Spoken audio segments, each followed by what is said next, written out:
अस्सलाम वालेकुम नाज़रीन करम, आप देख रहे हैं संदेश इस्लामिक चैनल। ये तो आप देख ही रहे हैं कि फ़लस्तीन और इसराइल की जंग कन्वर्ट होकर के ईरान और इसराइल की जंग हो गई है, और वो कन्वर्ट होकर के अमेरिका वर्सेस ईरान हो गया है। और ये बहुत तेज़ी में वर्ल्ड वार की तरफ से बढ़ ही रहा था कि अमेरिका ने कहा कि सीज़ फायर, लेकिन जब उसने शुरू किया था तो ईरान ने कह दिया था कि शुरू तुमने किया है तो ख़त्म हम करेंगे।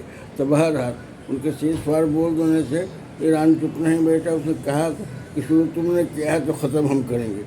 मामला ये बन रहा है कि जंग तो शुरू हो गई है, लेकिन हर्दी गुर्दी भी बोलना है और बोलवाना भी है, और जो डिक्लेयर विजेता घोषित करना है कि हुई थी। जब एरिना में रेसलर दो पहलवान जब लड़ते हैं तो हाथ उठा के दिखा दिया जाता है, यह विजेता है। अब बेल्ट किसे मिलेगा चैम्पियनशिप का, ये बताना पड़ेगा। खाली सीज़ फायर करने से काम नहीं चलेगा, बल्कि ईरान चाहता है कि विजेता भी घोषित किया जाए और बेल्ट किसे मिले, तो ब्लैक बेल्ट हो या वर्ल्ड रेसलर बेल्ट हो, बेल्ट तो बहरहाल देना ही होगा या मैदान छोड़ के भागना होगा। बहरहाल आप देख रहे हैं संदेश इस्लामिक चैनल, बात पसंद आई तो इसको ज़्यादा से ज़्यादा शेयर, चैनल पर नए तो सब्सक्राइब करना ना भूलें। अब रही बात कि जंग जब शुरू होती है तो ख़त्म होती है, इट टेक्स, दोस्ती में भी है इट टेक्स टू दो चाहिए, और झगड़े में भी it takes to make a quarrel. तो झगड़ा जब शुरू हुआ तो दो आदमी के बीच में, तो ख़त्म भी दो आदमी के शांत होने से होगा।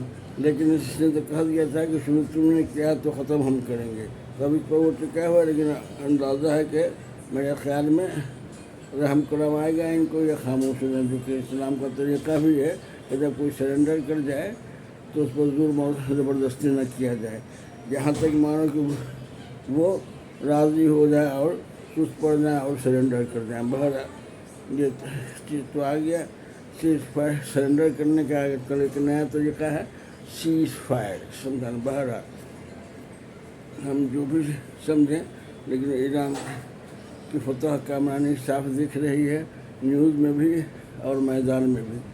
अल्हम्दुलिल्लाह हक़ पर जो रहेगा उसे फतह हासिल होगी, ना हक़ जो लड़ेगा उसको धूल चाटना ही है।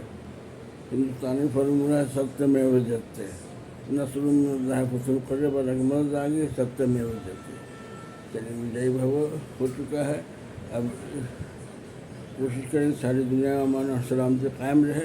अब कभी अपने पाँव पर खड़ा होने की तो हिम्मत है नहीं, इनको उसको बैसाखी भी नहीं दे चलने के लिए, तभी जा कर के मामला सुधरेगा। लाफिज़ जज़ाकल्लाह खैर। वीडियो पर मैंने हमारे चैनल पर ना सब्सक्राइब करें और पसंद आए ज़्यादा से ज़्यादा से हम जज़ाकल्लाह खैर। आज के लिए इतना ही।